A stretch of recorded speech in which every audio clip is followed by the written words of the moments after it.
Hey guys, in today's Ear Miyazaki video we will be discussing Tales from Earthsea, which was written and directed by Goro Miyazaki, who is Hayao Miyazaki's son. Now this was the first film that Goro Miyazaki ever directed for Studio Ghibli, and it was originally released in 2006 under the Japanese title Gedo Senki, which literally translated means Ged's War Chronicles. Now this was also inspired by or based on the first four books in the Tales from Earthsea or Earthsea series by Ursula K. Le Guin, and she actually had somewhat of a hand in this, so we will talk about that later. Tales from Earthsea follows a young prince named Aaron, who at the very beginning of the film we see stab his father to death, which is quite shocking and quite a dark beginning for a Studio Ghibli film. Aaron then steals his father's magic sword and runs off, leaving the kingdom, and finds himself in a desert surrounded by a hungry pack of wolves. This is where we are introduced to the character of Sparrowhawk, who manages to save Aaron from the wolves and invites the young prince to join him on his travels, which, although don't really have an ultimate destination, are basically meant to help Sparrowhawk gather information on the overall world, which is facing a lot of different hardships.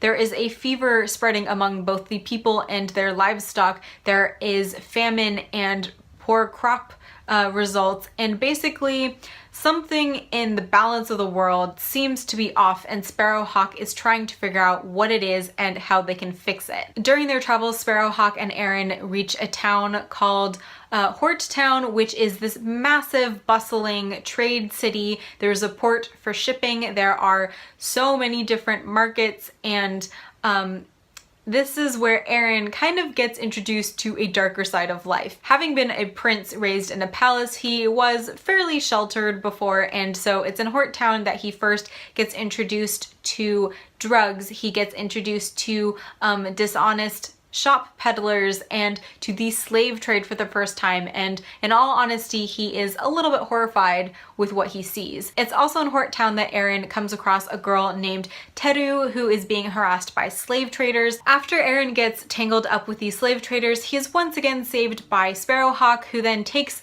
the young prince to the house of a woman named Tenar, who lives kind of in the middle of nowhere in the countryside, raising cattle and farming the land. As it turns out, the girl Teru also lives with Tenar, and she makes it very clear that she doesn't like having Aaron around, mainly because when he was saving her from the slave traders, he had this change overcome him. He became enraged and he claimed that he did not care for life. Now, of course, that can't be the nice and simple ending, an idyllic location in the middle of the countryside, so Sparrowhawk is called away to investigate some strange goings on, and Aaron is left with Teru and Tenar to work the land and recover his strength. However, elsewhere in Earthsea, the sinister and very androgynous sorcerer named Cobb is working some dark magic that ends up entangling Teru, Tenar, Sparrowhawk, and Aaron, and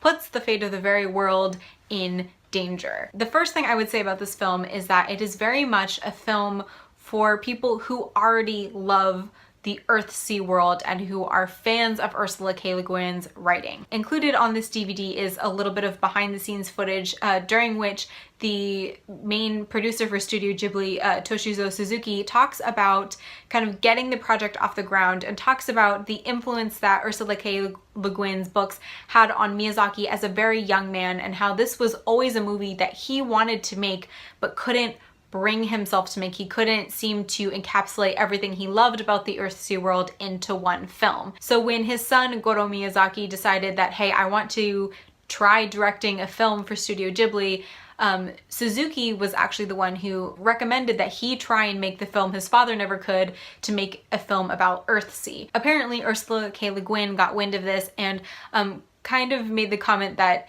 the only person she could ever entrust a film adaptation to was Hayao Miyazaki, and kind of gave her stamp of approval to Goro because she knew that Miyazaki was going to be consulting. This is more for fans of Earthsea, because I felt like there was a lot of context that we were missing that maybe if you were super mega fans of the books you would already know, but because I haven't read the books, I was confused quite a few times in this film. I've not read the Earthsea series myself, though I have read some of Le Guin's other writing, and I personally am not a huge fan of her tone. I don't find it the easiest to engage with. However, I'm always really impressed by her world building, and I think that was kind of what was lacking in this film. Generally speaking, in Miyazaki's films especially, there's not a whole lot of dialogue.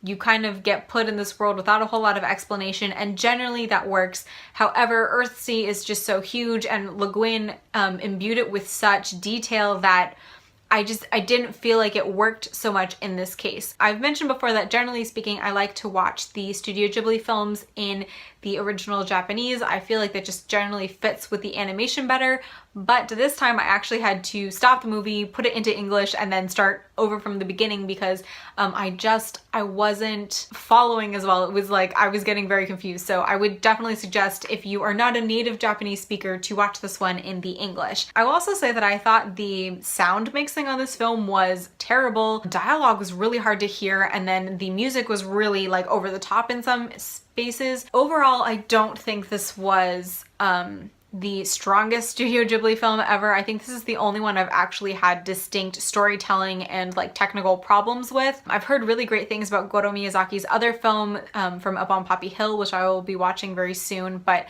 it disappoints me that this was kind of his debut to the filmmaking world. To end on a more positive note, I will say that I really, really liked the animation in this. It is kind of like a mix of Hayao Miyazaki's style with more basic anime style for the figures, but the landscape was absolutely stunning. I think if you like scenery shots, this is a film you need to check out.